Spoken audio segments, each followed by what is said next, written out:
mean, the white male novel hasn't really changed since the 20s. Yeah. I think people are understandably bored of that. Yeah.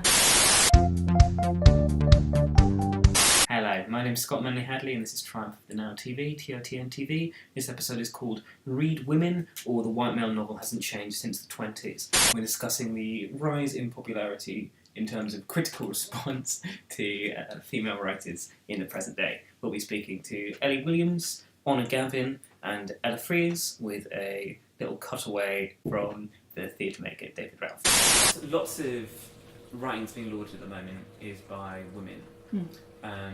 Why do you think that's happening now? I think, well, to again mention social media accounts like Read Women, that's run by Joanna Walsh and Sian Norris, have attracted lots of followers because they are trying to highlight the fact that women writers aren't underrepresented in the publishing industry and as writers, but they're often not reviewed as much or reviewed slightly differently, and that for a long time was a big problem. It does seem to be changing now, hopefully for the better. I forget the name of her blog now, which is awful, but I think it's called The Rights of Women with a W, by Naomi Frisby. Figures like that, just making sure that it's part of public discourse, the fact that women are writing and should be read, and have a valuable place on a bookshelf. No, I think it's brilliant. It's great. I mean, have you detected a particular kind of swell of interest or? Yeah, no, very much so. Mm-hmm. I mean, anecdotally. So some of my favourite writers include Catherine Angel, Sarah Dittum, Emma McBride. Everything that people have been getting excited by has been written by women. What is it about now that's that is making female voices come to the forefront? Because they're good. Yeah, hopefully that's the reason.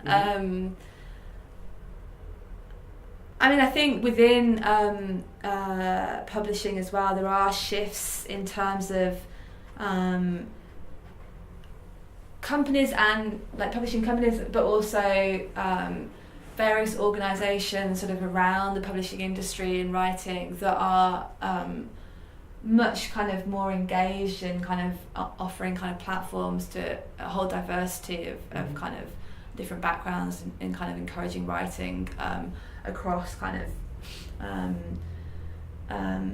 various kind of forms. I mean, so for instance, like New Writing North or kind of in the Midlands, there's kind of there's also similar organisations that are just kind of, I think, offering increased levels of support for forms of writing that, you know, didn't necessarily always have the same sort of immediate access to the publishing world that it seems that kind of perhaps male voices had more. Well, I think it's about time. I think that there's always been really exciting stuff going on, and it's just it hasn't had the platform that it's possibly getting now.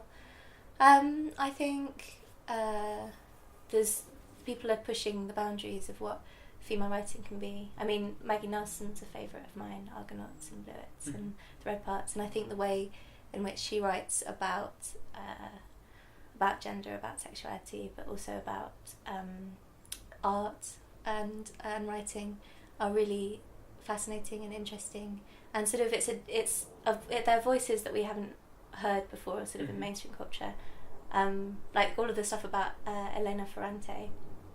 I mean, that's the sort of first, for me, that those novels, the Neapolitan novels, the first time I've sort of felt like I was in a female consciousness. It felt wholly female. It felt like a female space. Yeah. And I think quite often, because you're taught the canon and because you're taught sort of you've got a male lineage, that's difficult for women. And I think this was these first novels where I thought, fuck, this is my lineage. Like, this is how I'm supposed to be writing. This is how our minds function, and she'd like captured that so amazingly. So I think that these things are surfacing. I just think it's really exciting. I remember a really interesting statistic. I remember it was a statistic, but I forget the actual number. It's really useful. But about men reading, the fact that their bookshelves would feature very few women writers, and that just wouldn't be the converse would not be true. And I think that, I hope and imagine that publishers are actively trying to change that, because immediately they don't want to cut out half of the possible audience. There's a sort of instability, or it's a dangerous word to use when you talk about female literature, but I don't mean mentally, I mean sort of within the literature, within the line, a sort of fragility as well as a strength, and a bravado, which is sort of really, really interesting, really exciting, that I think maybe lots of male writers haven't had to find, and so haven't.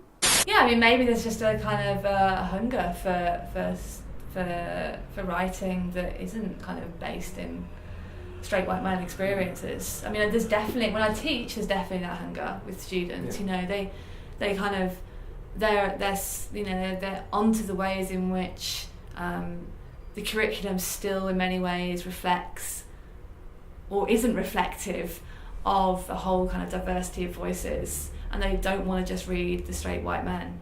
And there's, it's really great to see kind of students sort of being the ones that are kind of sort of forcing that point often. And